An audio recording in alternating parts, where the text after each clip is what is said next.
Hello guys, good afternoon. This is Intercept. On this video, I'm going to discuss everything about linear equations, linear equations in one variable, linear equations in two variables, everything about linear equations, okay? So, yung applications ng linear equations can be, lahat yung age problems, number problems, motion problems, coin problems, investment problems, ganun siya. Okay, so ganun yung mga applications niya. Anyway, so as you can see here in the board, I have here linear equations. Linear equations are equations in first degree. When I say from the word linear, line. Okay, so degree of 1 or first degree. But sinabing first degree, kasi yung exponents ng variables niya, which are the x and the y, or just the exponents of the variable are always in 1. Okay, so the exponents are always 1. Okay, so the standard equation for linear equation is ax plus by is equal to c. Okay, where a, b, and c are constants or numerical coefficients, or this one is constant c. Okay, there you go. Now, if one of them is 0, like so let's say b is 0, if one of both a or b is 0, the result of that equation becomes one variable equation. Like, shall we say, 3x plus 7, 0y is equal to 7. Okay? So, in this case, pag one of them is 0, that means this one becomes 3x because, anyway, this is 0, so that's nothing. So, 3x is equal to 7. Okay? So, this one is in one variable. Linear equations in one variable. It's also like if this one is 0, shall I say this one is 0, and this one is a number, so this one, it becomes 0x plus, okay? 0x plus 8y is equal to 7, so this one is 0 is nothing, so this one is 8y is equal to 7, that is in one variable. Isang variable lang tayo, okay? So that's linear equation in one variable.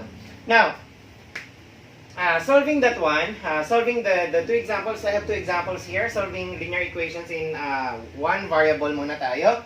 So, one variable as you can see here, so ilalagay natin lahat. Let's just put everything with the variable in one side and those without in the other side, okay? So, and change their signs. This one, 3x minus 4x. Why for minus? Because this one is positive here. When you change that in the other side, that becomes negative, and then this is 28. And then change this one here, so minus 17. Okay, there you go. Next, 3x minus 4x. 3x minus 4, or 3 minus 4, that is negative 1, or just negative x. Negative 1x or negative x is fine. Okay, so this one is equal to 28 minus 17, that is 11. Okay, positive 11, kasi mas malaki si 28. Now, divide this one by negative 1, divide this one by negative 1, so cancel this because understood one here. So, x here is equal to negative 11 because 11 divided by negative 1, that results to negative 11. So, that is the value of x. Okay? Now, in this example. How about in the second one? As you can see here,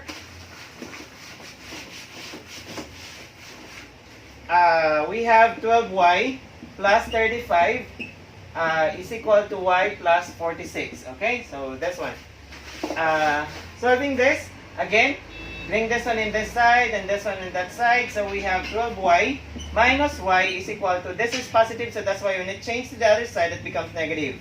Okay, is equal to 46, copy that positive 46, and then this becomes negative, so that's 35. Minus 35, so 12y minus y, or 1y.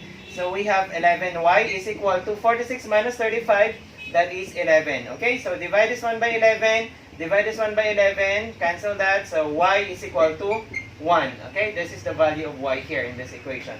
Okay, that's how we do the linear equations in one variable. Okay, so there you go. Let's try to proceed in getting the equations of the line using the slope. Okay, and different types of forms of linear equations. Okay, before we go with the different forms of linear equations, let's try first define these two two terms here in linear equations, and the first one is slope. What is slope? When I say slope, that is the slantness of the line, okay, in the rectangular coordinate system, okay? Or this is slope is denoted by m, and this one is equal to rise over run, okay? Rise over run. Okay, there you go. Now, if this is like the rectangular coordinate system, and this is our x, this is our y. Okay, there you go. If our line goes here, okay, the slope here, like shall I say, the points here and here. So this one refers to the slantes. This is the rise from this point. Okay, this is the rise, the y-axis. So this is y. We have 2 points for y here, this one and this one. So we have y2 minus y1. Okay, to get this one, we have y2 minus y1. That's the distance here, divided by the distance of this one. This is for the x, right? With x, so we say x2 minus x1. Okay, there you go. Now, this is the formula of the slope, y2 minus y1 over x2 minus x1. Or you can just interchange that, y1 minus y2 over x1 minus x2. Ganun siya dapat. Hindi siya pwedeng y2 minus y1 and sa baba x1 minus x2. That's wrong, okay? 2, 2, 1, 1. Ganun dapat. Or 1, 1, 2, 2. Ganun dapat, okay? Always minus. Okay? So, there you go. Next, let's rise over run. Like, shall I say, if this one is, this point, our x is 5 and 4. Okay, and then, so this point also is, shall I say, this is 3 and 1. Okay, there you go. 3 and 1. Let's try to get the slope of this one. Okay, this point here is 3, 1. And then this one is 5, 4. Okay, so this is considered to be 0.1, and then this is 0.2, okay? So, y2, this is our x, this is y, this is x, this is y, okay? So, y2 minus y1, okay? There you go. So, using this one, our y2 is 4, okay? The 0.2, the second point, okay? Our y2 is 4 minus y1 is, always y is the second, okay?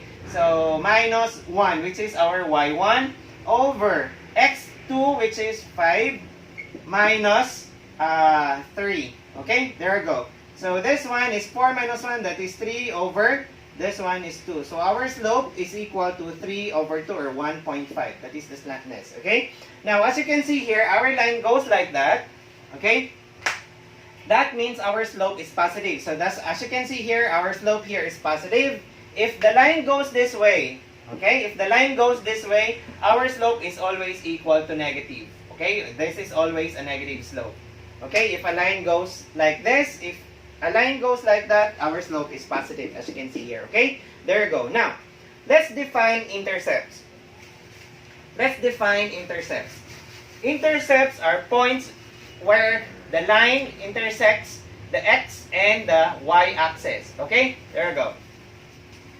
So, in this line, okay, so as you can see, this line, considering this line, this is, these are the points where the line, this line, is touching or intersecting the y-axis and the x-axis, right? Okay, so the point where the line intersects with the x-axis is what we call x-intercept, okay? X-intercept.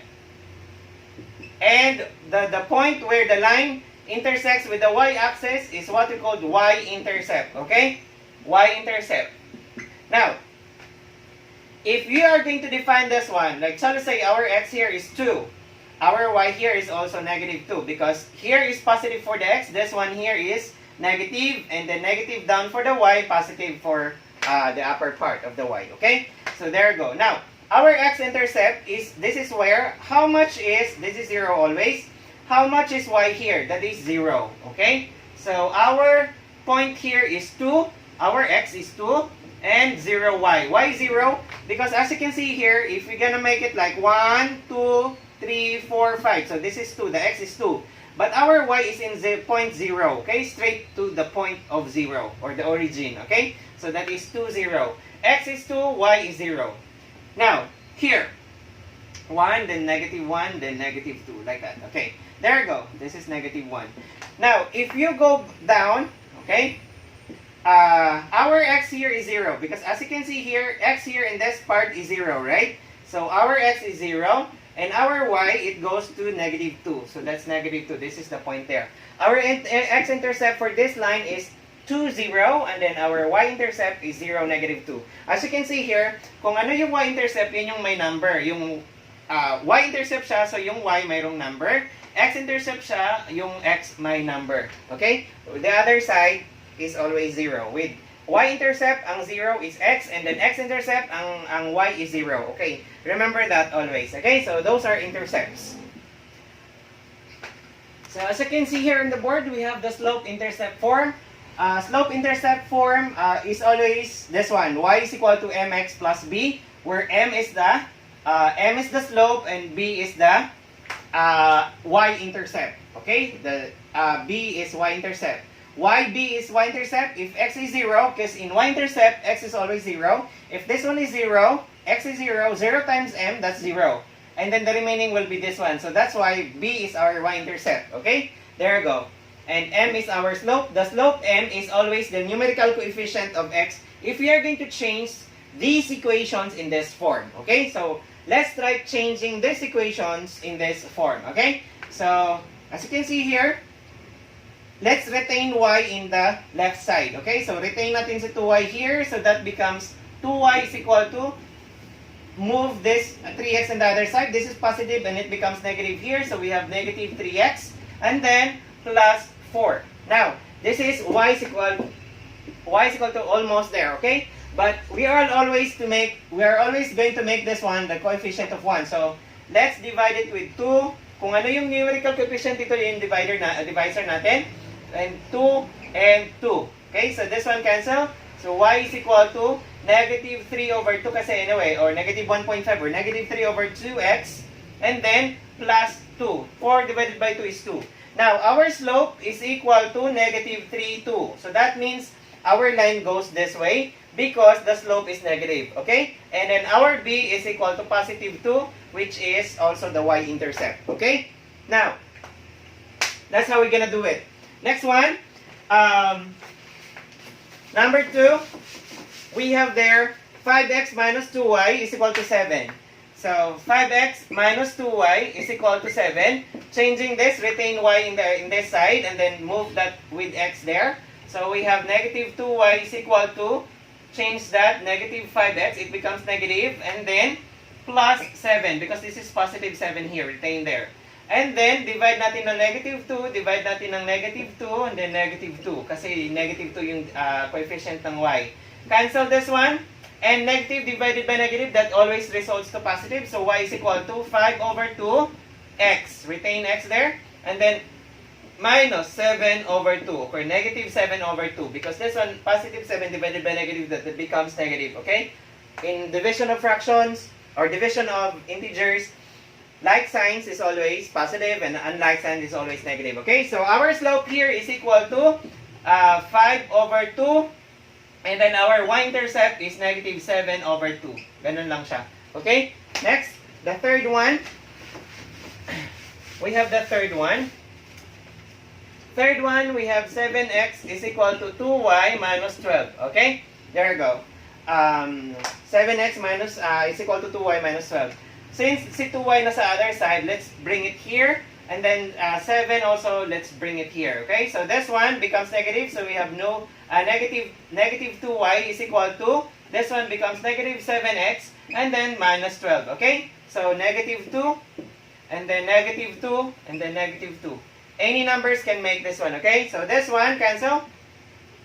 Sometimes this one can be 7 or 3 or 9 or 20, like that, okay? And then negative divided by negative, that becomes positive, so that's retain 7 over 2, okay? X. And then negative, negative, that's positive. So positive, negative 12 divided by negative 2, that's 6, okay? So our slope is equal to 7 over 2 plus, our b or the y-intercept is 6, okay? There you go. That's our y-intercept, which is 6. Okay? Now, I'll just show you how to graph this one given this y-intercept form, like this one. Okay? So, let's try to graph it. Okay. It says here, this is our y, this is our x. It says here that our y-intercept or b or the y-intercept is 6. This is the point where the line touches the y-axis. So, here is, this is our origin. And then from here going down is negative. And then this one here going up is positive. So, shall we say this one is positive 6 here, okay? There we go. Next, our y-intercept is here, okay? Our y-intercept is there. Now, using this one, okay, let's extend this one.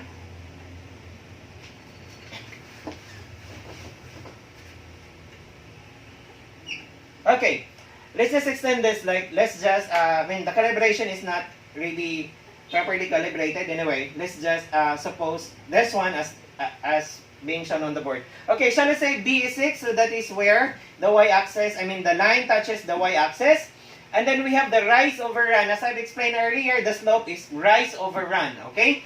Since positive yung slope natin, si 7 is positive si 7, so ang rise natin is going up. Pag negative yung 7 dyan, yung rise natin pababa. Okay? So, since positive 7 siya, count tayo ng 7 pataas. Okay? So, here 7. 1, 2, 3, 4, 5, 6, 7. So, until here, 7. And then, yung run natin, left, right natin is 2 positive also. Kung positive siya, go to the right. If negative siya, go to the left. Okay? So, shall I say 1, 2, it's here. Okay? There you go. That is, from the y-intercept, it's here. Go up for the slope, rise over run. 1, 2, 3, 4, 5, 6, 7. Kasi positive siya, go up. Kung negative siya, go down. Since positive si 2, yung run natin, go to the right. Kasi pag negative siya, left dapat. So, we counted 1, 2. So, connect nyo lang yan siya. Sorry, I don't know how to draw anyway. Connect nyo lang dalawang points na yan, okay? There you go. That's the graph of the line. That's how we graph the slope-intercept form using the slope and the y-intercept. Okay? That's how we graph the line. Okay? There you go. There are so many ways in graphing the line, but this one is more practical. Okay? There you go. Okay, so here we are in the point-slope form, wherein from the name it suggests that we are given with a point and a slope. So a point must be an x and a y and a slope of m. Okay? Shall I say 2 and 4. This is the point, and then our m is 1 over 7. Okay? Shall we say this is our slope, 1 over 7, and then our point is this one. So, point-slope form, we're given with 1 point and 1 slope. Okay? So, that's how do we get the equation of the line. Okay? Getting the equation of the line is, we'll just have like this. The formula for the point-slope form, we have y minus y1, okay, is equal to m and x minus x1. Where y1, x1 and y1 will be here, and then we are given with the slope. Okay, so substituting that, we have y minus, our y1 is 4, so y minus 4 is equal to m, which is 1 over 7. Okay, our m is 1 over 7. X minus x1 is 2. Okay, there you go. So, multiplying that, so we have, if you can see that the slope is a fraction form, you'll just, kung ano yung denominator dito, i-multiply natin buo, lahat, okay, ng 7. Kasi ito yung denominator, okay? So, multiplying it with 7, this one becomes 7, that becomes 1, okay? So, 7 times y, that is 7y. 7 times negative 4, okay? So, that is negative 28, okay? And then 7 times 1 is 7 divided by 7, that is just 1. And then retain, magiging 1. And then copy lang ninyo si x minus 2. Okay? Bakit hindi natin minultiply si 7 sa x and then sa 2? Kasi minultiply na natin siya dito sa fraction, which is the slope, na multiplier niya sa buong quantity na to. Okay? So, ganun siya. So, using this one, we have 7y minus 28 is equal to x. 1 times x is x. 1 times negative 2, that's negative 2. Okay? And so, transposing this one here. Transposing this one in the other side. So, we say 7y minus x is equal to negative 2 plus.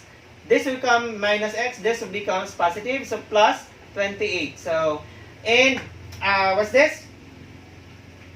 Change natin. So, negative x plus 7y is equal to 26. Now, okay naman siya. I mean, this one is already okay. Negative x plus 7y is equal to 26.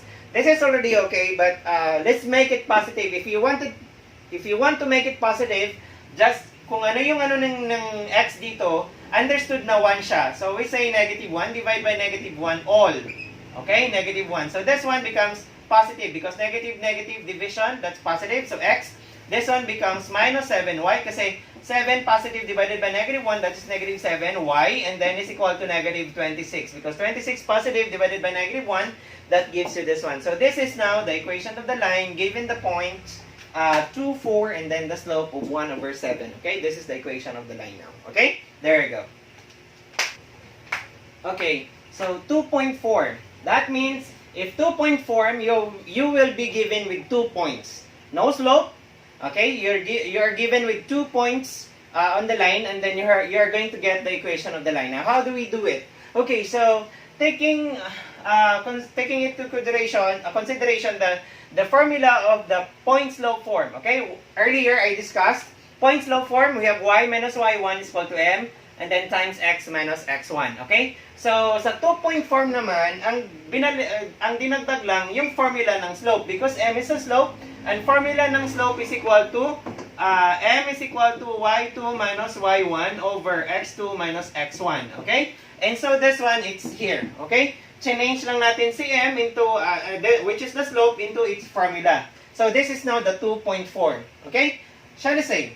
2, 4, and then the other point is 1 and, okay, 1 and 2. Negative 2. Shall I say like that? Okay? There you go. So this is our first point. This is our second point. So we have x1, y1, x2, y2. Okay? Next, substituting that here. So y minus y1, which is 4. Okay, y1 is equal to y2. This is our y2. That's negative 2. Minus y1, which is 4. Okay? And then, x2, our x2 is 1. Right? Our x2 is 1. And then minus, our x1 is 2. Okay? There you go. Then x minus x1, which is 2.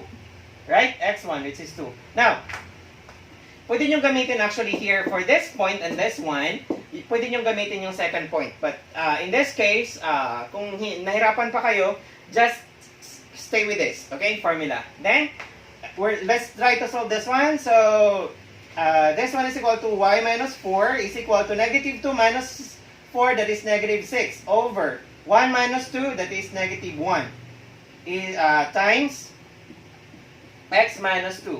Okay? X minus 2. Then, y minus 4 is equal to negative 6 divided by negative 1. That becomes positive 6.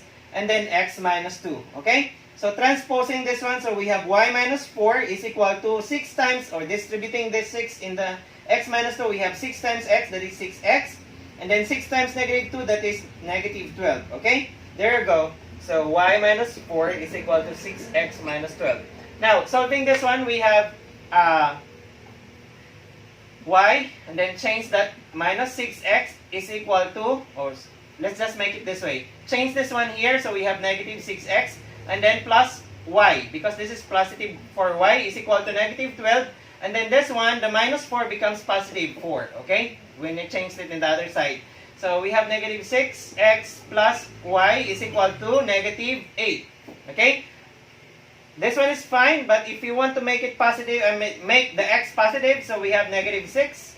Oh, sorry, negative 1, I'm sorry. And then negative 1, and then negative 1. So, this one, negative 6 divided by negative 1, that is 6x, positive. Positive y divided by negative 1, that is minus 1y. And this one, negative 8 divided by negative 1, that is positive 8. So this is now our equation of the line. Okay? Given the points 2, 4, and 1, negative 2. Okay? There you go. Okay, so we have here another type, parallel lines. When I say parallel lines, this is being shown like, this is the Cartesian coordinate system or rectangular coordinate system. If this is the x, the y here, this is the rectangular coordinate system. The two lines here are parallel. Now, if they're parallel, that means if you're going to extend the two lines, they won't meet. Okay? They will never ever meet. Okay? And speaking of parallel lines are having the same slope. The parallel line, or the slope of the first line, is equal to the slope of the second line. Okay? Always. Parallel lines have the same slope. Okay, there you go. Now, example here. Find the equation of a line passing through point 3, 2, and parallel to 6y plus 7. So in here, getting the equation of the line for parallel line, since sabi parallel siya dito, we are given with the point, and then we have to get the slope of this one, and then we are using the point slope form. Okay, there we go. Next, we have to solve first the slope here, okay, by changing it into a slope intercept form. Okay, solving that, changing it here. So slope intercept form, as I've discussed earlier, 1 is equal to mx, y is equal to mx plus b, where m is the slope. Okay, so we are going to change this one into this form. Okay, so change, we have y, changing x here, 6x here, that becomes negative. So we have negative 6x and then plus 7. So we have y is equal to negative 6x plus 7, which is already in this form. Okay, the slope intercept form. Now our slope here, that is equal to negative 6. And this is the slope of the line given with this one. And then the same as the slope of the line that is passing through this point. Okay? So we have the slope now. We have the point. We are going to get the equation of the line. Equation of the line, we have the slope and the point. So we have point slope 4. Y minus y1 is equal to m times x minus x1. Okay? There you go. Next, y minus, our y1 is 2. Is equal to m, which is negative 6, and then x minus 3, which is our x1, 3. Okay, so y minus 2 is equal to negative 6 times x, we have negative 6x, negative 6 times negative 3, that is 18. Putting that here, we have, this becomes positive, so we have 6x, and then plus y is equal to 18, and then change that 2 there, we have becomes positive 2, because negative 2, changing that in the other side, always when it change their signs. Okay, so 6x plus y is equal to 20. Okay, so this is now the equation of the line having the slope of negative 6 parallel to 6y plus 6x plus y is equal to 7. Okay, there you go. Okay, so we have here perpendicular lines. When I say perpendicular lines, the two lines are intersecting at exactly 90 degrees. As you can see here, we have the x and the y. Okay, x-axis and the y-axis of the rectangular coordinate system. We have the first line here and then the second line here, and then they intersect at exactly 90 degrees. Okay, those are perpendicular lines. And perpendicular lines are always having this one. If parallel lines equal or the same slope, perpendicular lines, the slope of the other one is equal to negative reciprocal of the slope of the other line. Okay? So, that is if M2 or the slope of the second line is always equal to negative 1 all over M1. Okay? M1 is the slope of the first line. Okay? So, example here. Find the equation of a line that is perpendicular to 6x plus y is equal to 2 and passes through point 6, negative 1. Okay? So, let's try to get the slope first of that line. So, passing perpendicular to 6x plus y is equal to 2. Okay, so getting the slope, change this one there. So, we have y is equal to negative 6x plus 2. Okay? So, our slope here is equal to negative 6 again. Okay, there we go. Now, passing through point this one. So, if our slope here of this line is equal to 1 over 6, this is our M1. So, our M2 is equal to negative 1 all over M1, which is negative 6 also. So that means equals our M2 is negative divided by negative, that is just positive 1, 6. Okay? So this is our equation, the slope of the line that is passing through this one. Okay? So, using the point slope form, we have y minus y1 is equal to m x minus x1. Okay? There we go. So as you can see here, yung process lang natin is, kinuha natin yung slope ng given line, and then we take the negative reciprocal. This formula, negative reciprocal, M1 is equal to negative 1, 6. So the slope, or the slope of the first line is negative 6. So the slope of the second line is always negative 1 all over M1, which is negative 6. Negative 1 divided by negative 6, that is 1, 6. This is now the slope of the second line. Okay, perpendicular to this given line. Okay, so using that, this point slope form, because we have the slope and we have the point given, so y minus y1, which is negative 1, negative 1 yung y1 natin, so y minus negative 1 is equal to m, which is 1, 6, okay, 1, 6, and then x minus x1, which is 6, okay, there you go. So this one is y plus 1, because negative times negative, that is positive. and then 1 over 6, and then x minus 6. Sabi ko kanina, pag yung slope natin fraction form, multiply lang natin yung buong equation na yan ng divisor ng slope. Okay, so 6 siya, so 6. So 6 times y, that is 6y. 6 times 1, that is plus 6. 6 times 6, that is 6 divided by 6 is equal to 1. And retain x minus 6. Hindi na natin kailangan multiply si 6 to x and minus 6 kasi minultiply na natin siya sa 1, 6 which is multiplicand or the multiplier of x minus 6. Okay? So 6y plus 6 is equal to 1 times x is x. 1 times negative 6, that is 6. Okay? Changing this one in the other side, we have negative x plus 6y, right? This is negative kasi positive siya in the other side. And then that is equal to negative 6, and then this one change that becomes negative 6. So our equation, we have negative x plus 6y is equal to negative 6 minus 6. Adding them, we have negative x plus 6y is equal to negative 12. Divided by negative 1 kasi i-retain, tatanggalin ko yung negative sa x, and then negative 1. Pwede lang naman din this one. Pwede lang. Negative x plus 6y is equal to negative 12. Pero pag wala din sa choices na given doon sa test, sa choices, pag wala siya doon, you can just divide or remove the negative sign. Okay? So dividing all by the numerical coefficient of this one, I mean the sign of the numerical coefficient, so negative 1, and also negative 1. So this one, negative, that's positive. And then, this one, negative 6y divided by negative 1, we have negative 6y is equal to negative 12 divided by negative 1, that is just 12 positive. This is now the equation of the line. Okay? There you go.